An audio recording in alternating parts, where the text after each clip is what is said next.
Hare Krishna Mataji, thank you so much for joining. Please take over the call, Mataji. Hari Bol, Hare Krishna. Hare Krishna. So we will start by Mangalacharan.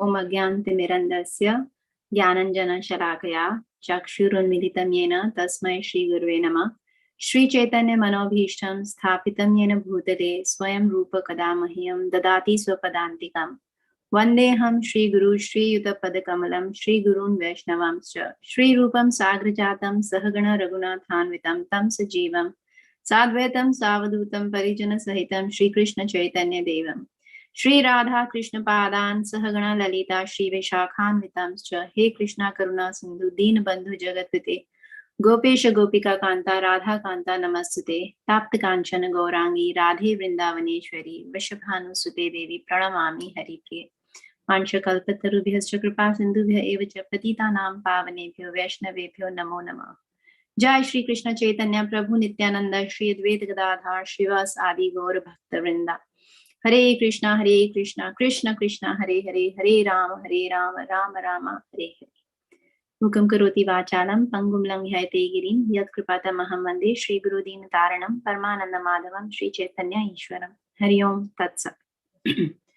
So today we know that we're doing so many festivities. We're talking about different festivals and different acharyas appearances and disappearance. And during this past month of Kartik, many of such acharyas, such special days happen. We couldn't cover all of them.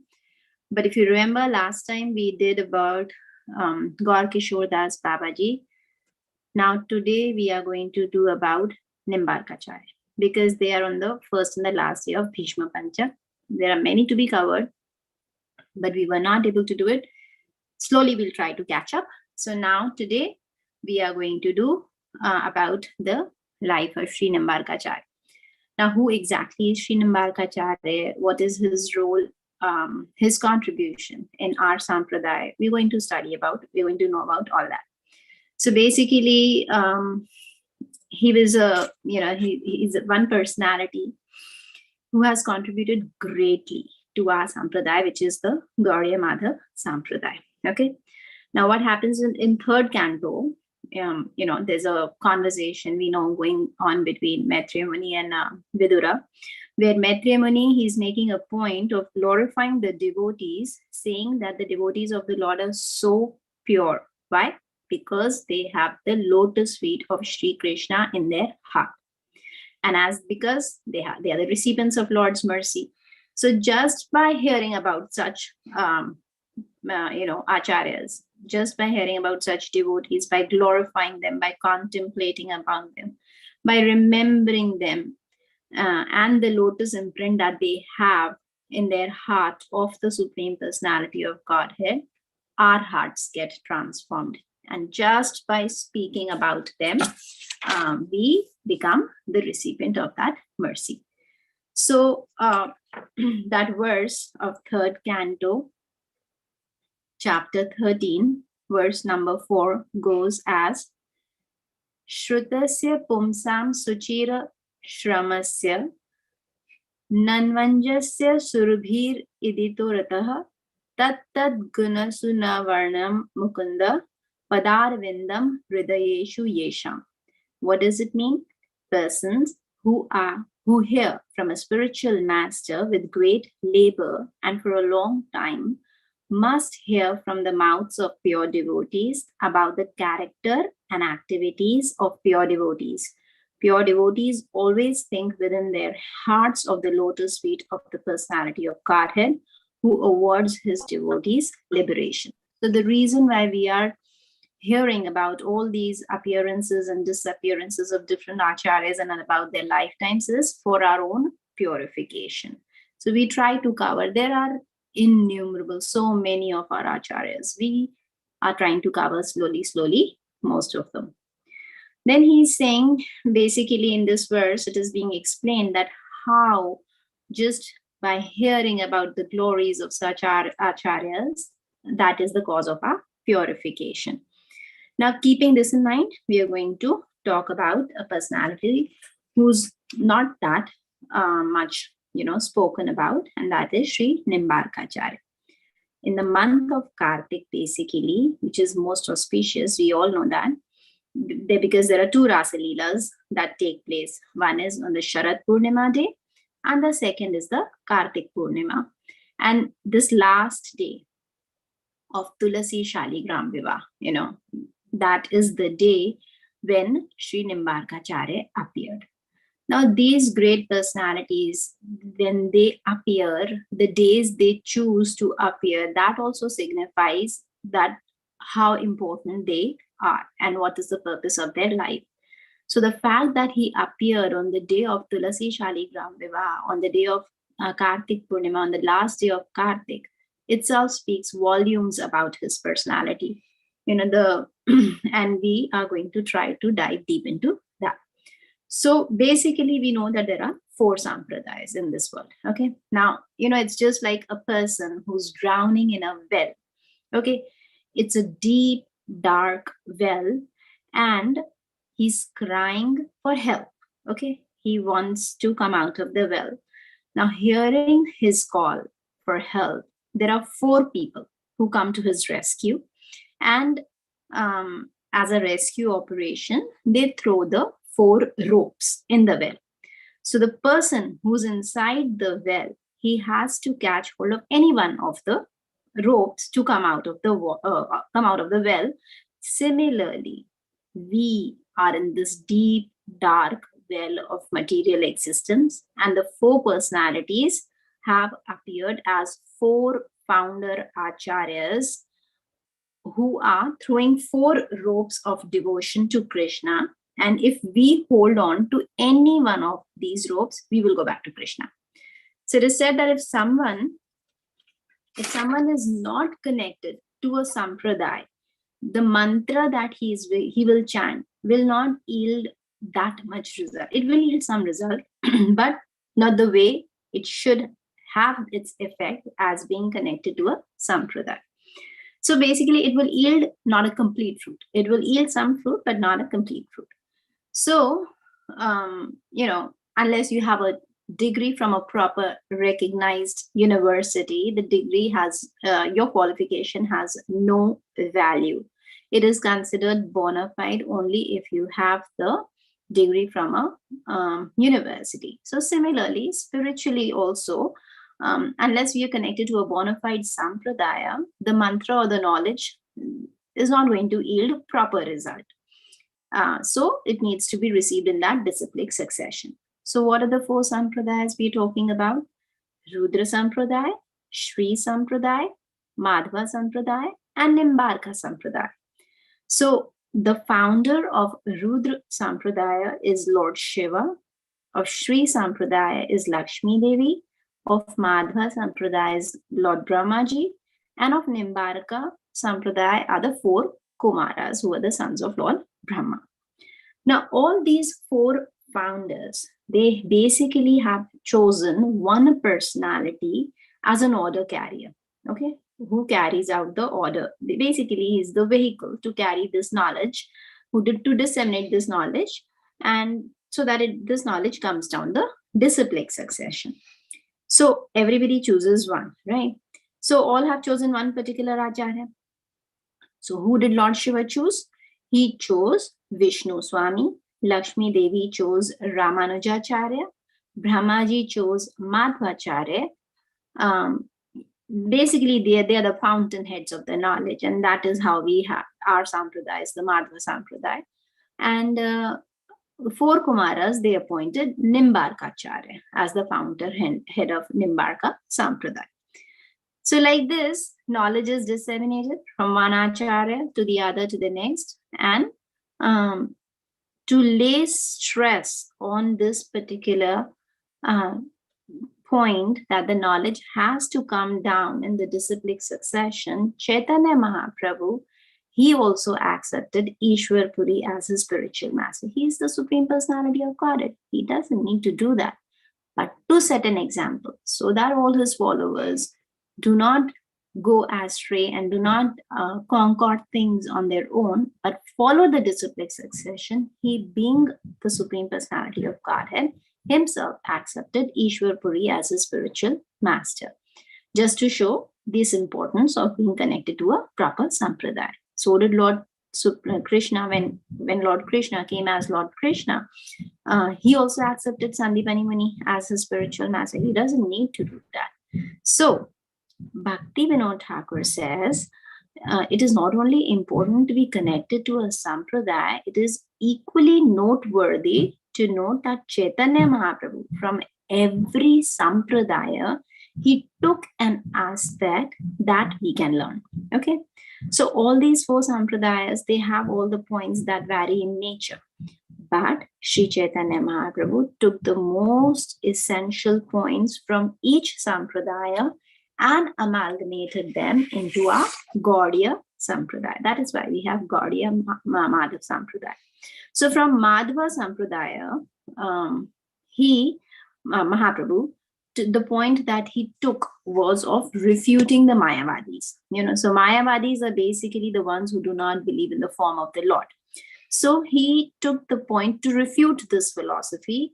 And the example we know in Mahaprabhu's life is the way he taught a lesson to Sarvabhaum Bhattacharya. For 7 days, he was in a conversation with Sarvabhaum Bhattacharya, which initially was just one way. Sarvabhaum Bhattacharya was trying to convince Mahaprabhu, but Mahaprabhu didn't say anything. He was just listening for 7 days, and then he refuted it by saying that Mayavadya Bhashya Sunila Hoile Sarvanash. That's what he has said. If you hear the words of a Mayavadi, Mayavad Bhashya Shunilo, if you hear Hoilo Sarvanash, then you're doomed, basically. So he told that whatever is to be, and then when Sarvabhaum Bhattacharya asked Mahaprabhu that you're quiet, do you have any questions, or is everything clear to you? So Mahaprabhu said that I understood from whatever you said, I understood what is to be understood. That is what I took. But what you are trying to make me understand, that I did not understand. So Chaitanya Mahaprabhu, he basically refuted the philosophy of Sarvabhaum Bhattacharya. Then again, the another point that he took, he also taught he also accepted the deity worship form of the Lord as truth. This is the second point that he took from the Madhva Sampradaya, that deity form is non-different from Krishna himself. So once, when Srila Prabhupada was asked this question in a morning walk, about the deity worship, about the Aacharaya, and how authentic is it, and should we do, and all that. So we know Srila Prabhupada gave such a nice analogy of the post box. He said, to deliver a mail, we do not always go to the post office. We do not always go inside the post office, but we drop the mail off in the mailbox, in the post box. So, and factually, from the post office, from the post box, it is difficult, but it is different. The post office and the post box, they both are 2 different things, but functionality is same. So because we know that the post box, the mail put in the post box, is going to go eventually to post office, and from post office it will be delivered to the destination. So the functionality of both the post office and the post box is same, but factually both are different, right? So similarly, when we are not capable, or we are not worthy of seeing, we don't have the vision to see the Supreme Personality of Godhead. That is why Shri Krishna, he he's not accessible to us in that regard, but he takes the form of Aacharaya. He very mercifully agrees to come down from Goloka Vrindavan in the form of a deity, so that he can accept our prayers and service and love. So Chaitanya Mahaprabhu took these 2 points from Madhva Sampradaya. First, to refute the Mayavad philosophy, and secondly, the importance of deity worship, how deity and Lord are non-different. Then from Shri Sampradaya, Who's the order carrier there? Ramanujacharya. So Mahaprabhu, and what he took, the aspect of undeviated, unmotivated, pure devotional service, devoid of gyan and karma, that is devoid of all mental speculation. So basically, you worship the deities unconditionally without any motivation. Ahatuki apratihata, that kind of devotion without any selfish interest. Then from Rudra Sampradaya, when where Lord Shiva is when he is the founder of the Rudra Sampradaya, and the Mool mantra of that Sampradaya is Shri Krishna Sharanam Mama. Even though Lord Shiva is the founder, but the mantra is of Krishna, Shri Krishna Sharanam Mama. That is, what does that mean? It means Shri Krishna is my worshipable Lord. So Shri Krishna, so Chaitanya Mahaprabhu took that point of taking shelter of Lord Krishna. And the second point that he took from Rudra Sampradaya is spontaneous love, that is the Ragamarg Bhakti. Okay. Then finally, today what we are going to discuss is Nimbarka Sampradaya. So what did he take from the Nimbarka Sampradaya? The point that he took was the highest love of the gopis of Vrindavan. So it is said that the gopis, they love Krishna the most, they love Krishna the most. Okay. Only Radharani's love is greater than the gopis. Okay. So Mahaprabhu, he took this point of loving Krishna like the gopis of Vrindavan, following in the footsteps of gopis. And second point was taking the shelter of Srimati Radharani. So now the remaining three sampradayas, the worship of Lakshmi Narayan is emphasized. Even in Madhva Sampradaya, the worship of Bal Gopal is there. Like, in Udupi Krishna we have, but predominantly the worship of Lakshmi Narayan is emphasized. But it is only in Nimbarka Sampradaya where the worship of Srimati Radharani is emphasized. So Chaitanya Mahaprabhu, he took the worship of Srimati Radha and Krishna from Nimbarka Sampradaya, which was earlier not there in Madhva Sampradaya, and he initiated that. Because Mahaprabhu took this and that is how it was introduced in Madhva Sampradaya.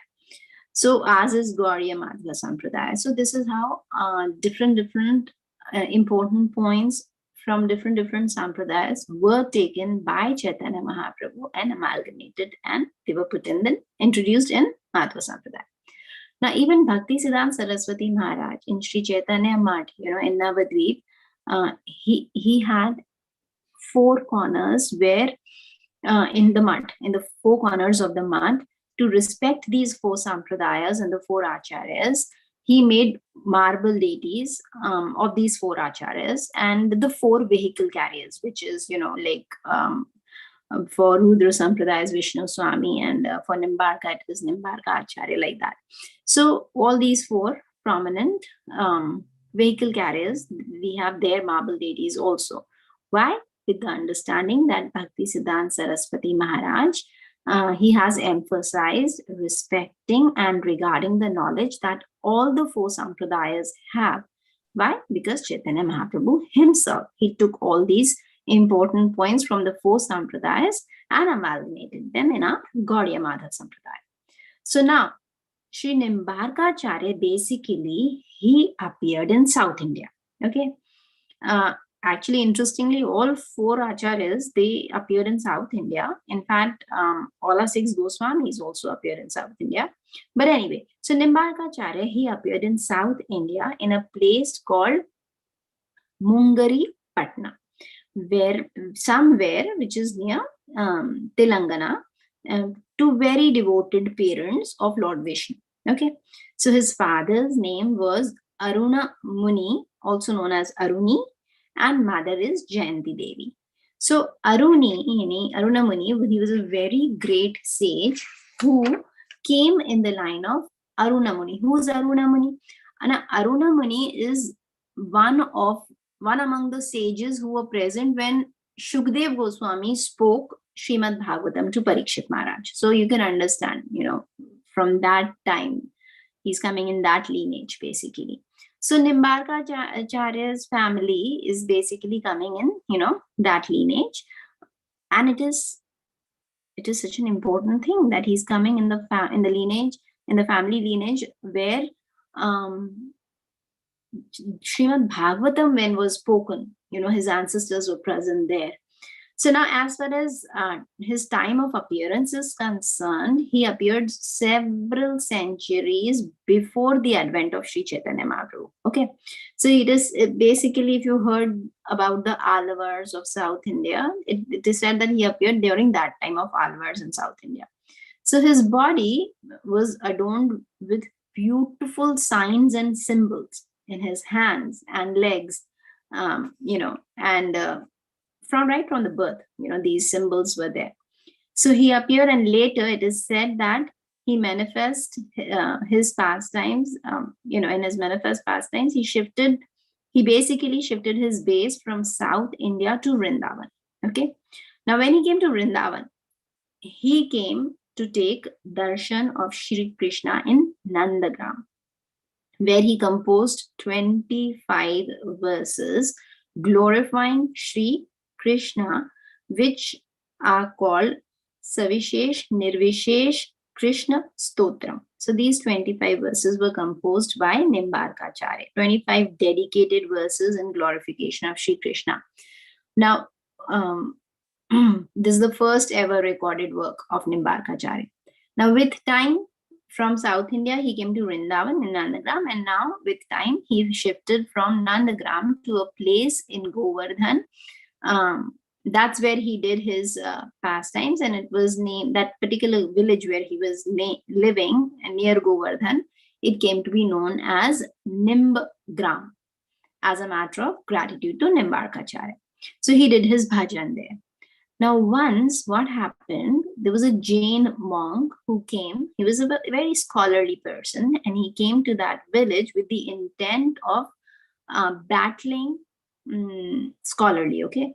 Not physically, but with Nimbak Acharya in terms of debate. He wanted to have a debate with Nimbak Acharya. And it is only after this debate did Nimbak Acharya got his name as Nimbak Acharya. Why? So what happened was, when this debate was organized, it was a very, very well organized event. There were spectators there, and everybody was very scholarly there. And they were seeing earlier in those days, that's how we know from the pastimes of Mahaprabhu also, when he was very young, and how Keshav Kashmiri came and he defeated Keshav Kashmiri. So similar thing. So anyway, so this debate was going on for days and days. Now, finally, Nimbak Acharya defeated him. Okay. Now, as the rule goes, that if the person who's defeated, he has to take the shelter of the person who won. So basically, you become the disciple of the winner. Okay. So this Jain monk, he became the disciple of Nimbak Acharya. But interesting point is that, when this debate happened that day, after the debate, Nimbak Acharya was going towards Prasadam Hall to honor Prasadam, and that's when he realized that the Jain monk was not having Prasadam.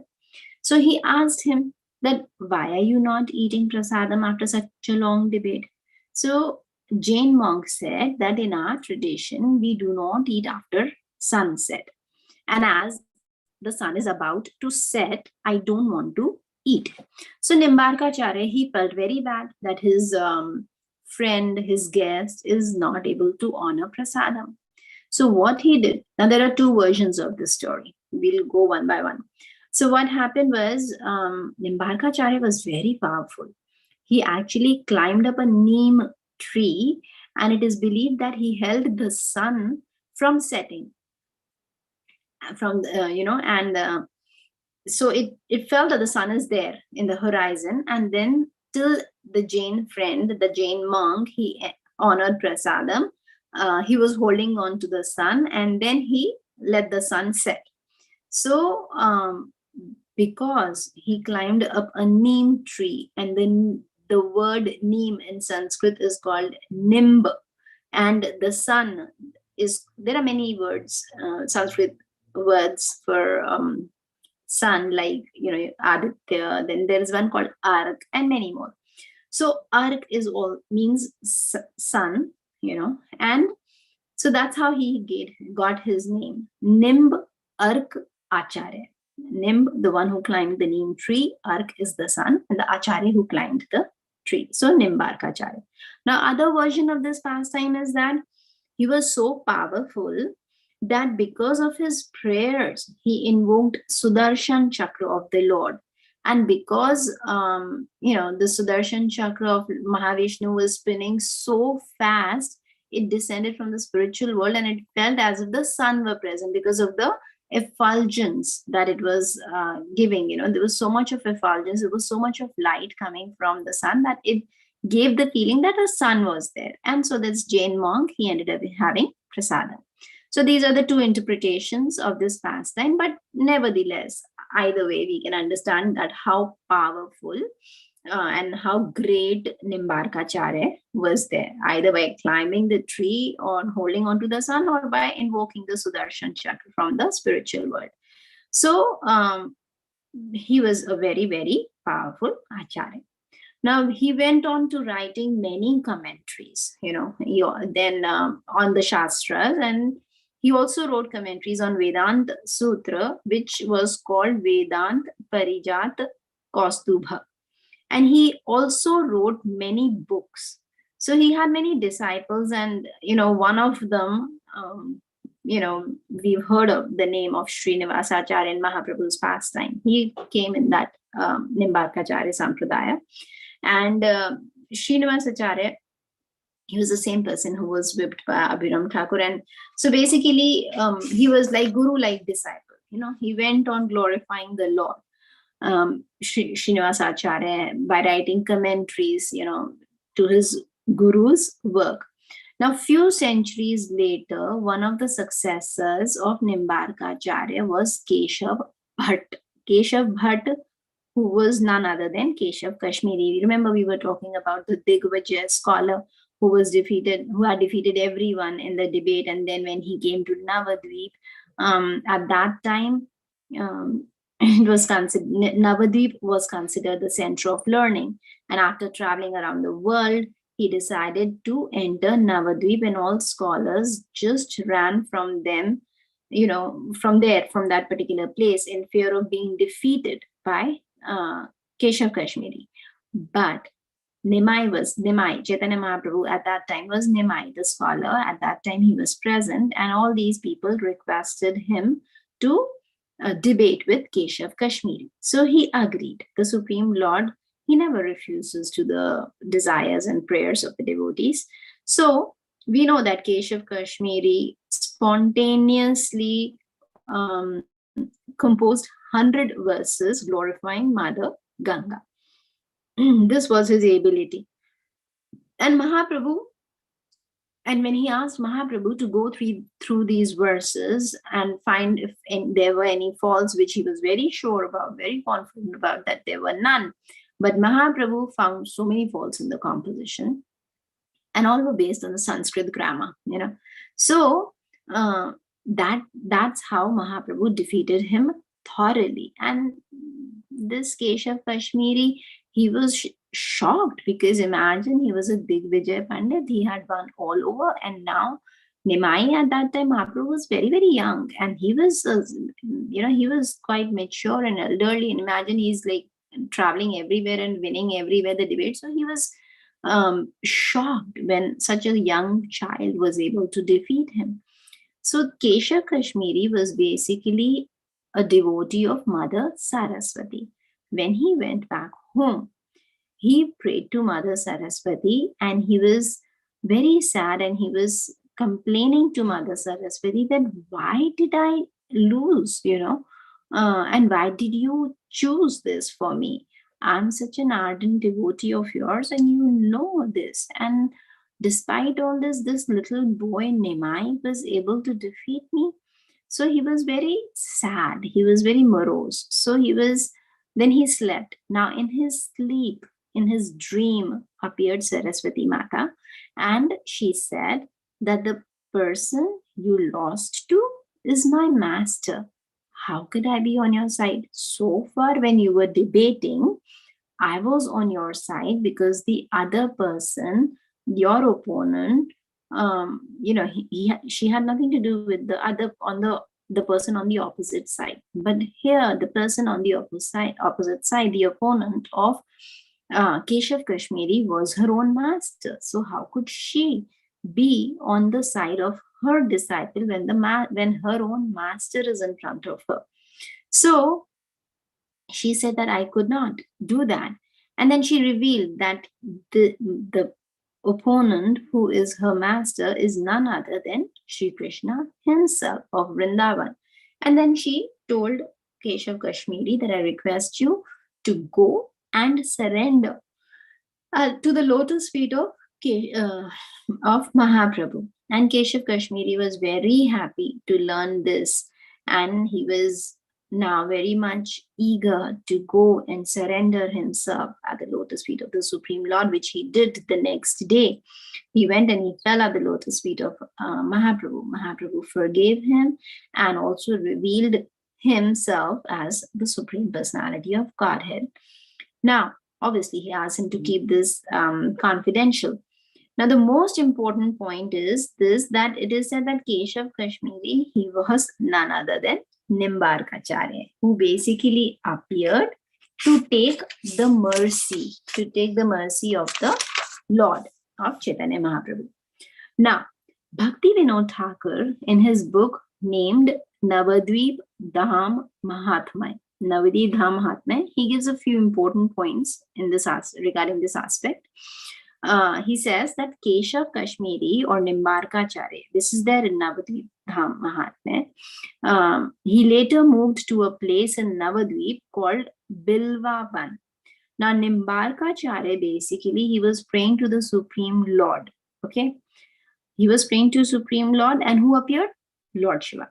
Lord Shiva appeared to him, and he told him to go to Bilvavan. And he said, you will find the 4 Kumaras there, who were the sons of Lord Brahma, and you take knowledge from them. So Bhakti Vinod Thakur, he says that we should always consider Dham to be non-different. That is, Navadvip and Vrindavan are the same. He also says that Lord Shiva, he has a trident which has 3 spokes. And what do these spokes do? The first spoke says that Radha and Krishna are non-different. And the one who thinks that they are not one and the same, Lord Shiva is ready to poke them with that spoke. Then the second spoke says that Chaitanya Mahaprabhu is Krishna himself, and the one who doubts should be poked with the second spoke. Third, he says that Vrindavan Dham and Navadvip Dham, these are non-different, and one who thinks otherwise is to be poked with the third spoke. So Lord Shiva is teaching by example through the medium of Bhakti Vinod Thakur. He's telling us that Chaitanya Mahaprabhu is Bhagwan, is non-different from Radha and Krishna, and Navadvip is non-different from Vrindavan. So Chaitanya Mahaprabhu basically is Krishna coming down in the mood of Srimati Radharani with the complexion of Radharani. Now Nimbak Aacharaya, now when he went to Bilvavan, it is known, Bilvavan, the name, the name the forest gets Bilvavan is because it is very famous for the Bilva or the Bale leaves. Just as Tulasi leaves are very dear to Lord Krishna, the Bale leaves are very dear to Lord Shiva. So when he was doing his tapasya there, Lord Shiva appeared there, and he told that, my dear Nimbak Aacharya, go and take shelter of the 4 Kumaras. Now when he went, he saw the 4 Kumaras who were bright, effulgent and radiating, and he shouted just by looking at them, Krishna, Krishna, Krishna. And then 4 Kumaras, when they heard that and they turned around to see, they saw Nimbarkacharya and they understood that it is the will of the Lord, that Lord wanted them to give knowledge to Nimbarkacharya. So then Nimbarkacharya was, Nimbarkacharya got the knowledge from the 4 Kumaras. So some also they say that Nimbarkacharya, he was none other than incarnation of Sudarshan Chakra of the Lord, and therefore he could invoke Sudarshan Chakra while battling with the Jain monk.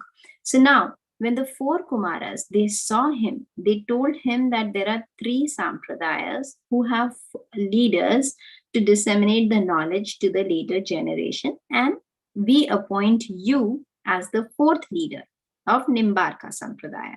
So we are the founders, but we will give you the knowledge and you can disseminate that knowledge to future generations. So that is how the 4 Kumaras initiated him into the Sampradaya as the fountainhead, the leader of the Sampradaya. So that it continues. Now, Bhakti Siddhant Saraswati Thakur Maharaj, he gives the whole lineage from Nimbarka, from Narayan, the knowledge from Lord Narayan, the knowledge was given to Hamsa incarnation. From Hamsa incarnation, it was given to Narad Muni. From Narad Muni, the knowledge was given to the 4 Kumaras. The instructions were given to the 4 Kumaras, who then passed it on to Nimbarkacharya. So this is the disciplic succession of Nimbarka Sampradaya. And we can see that Nimbarkacharya has contributed so much to Gauriya Sampradaya, especially the worship of Radha Krishna and following the footsteps of gopis. These are the essential principles of Nimbarka Sampradaya. And even in their Nimbarka Sampradaya, we find the use of Tulasi neck beads and Tulasi japa beads.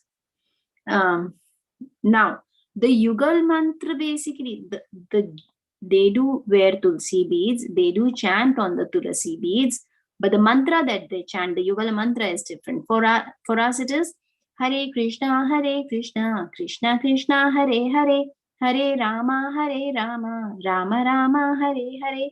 For them, it is Radhe Krishna, Krishna Krishna, Radhe Radhe, Radhe Sham, Sham Sham, Radhe Radhe.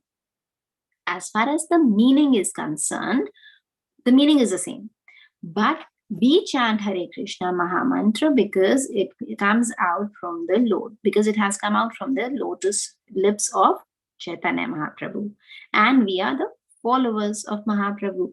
So we are following in the footsteps of Mahaprabhu. So we are chanting Hare Krishna Maha Mantra. So in this way, we find that Nimbarkacharya not only contributed to Gauriya Sampradaya, but he has a very deep connection with the pastimes of Chaitanya Mahaprabhu, as stated by Bhakti Vinod Thakur in Navadip Dham Mahatmya, the book. So we can pray to these Acharyas to shower their mercy, so we can get at least a drop of love they had for Supreme Personality of Godhead. So on this note, I would like to end, and if anybody has any questions, we can take. Ken Govinda, I have a question. Why the devotee doesn't eat onions and garlic?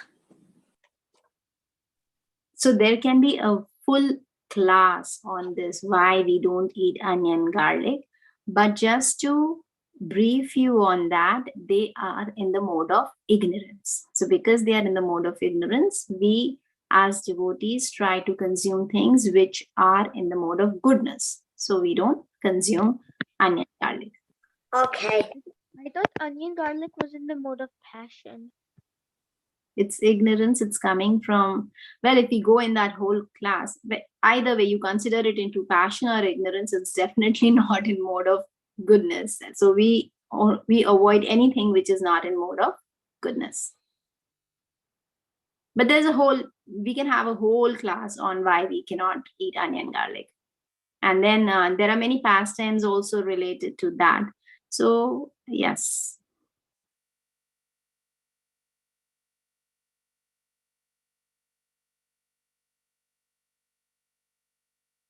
Anybody has anything else? I have a question. Yes, tell me. So why did the did Nimbarka Acharya see the four Kumaras in Kali Yuga or in a different yuga? No, this was long time back, before Mahaprabhu even appeared. But because he had the vision, because he was a special soul, so he was able to get the darshan. Oh.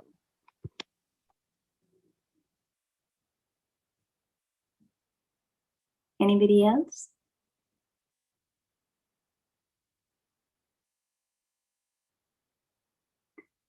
All right, then I think we'll end here and we will resume next Wednesday. Okay? Thank you so much. Vanchakalpatarubhyascha kripasindhubhya eva cha patitanam pavanebhyo vaishnavebhyo namo namah. Thank you. Hare Krishna. See you all next Wednesday. Hare Hare Krishna. Thank you, Mataji. Hare Krishna, Hare Bol. Bol.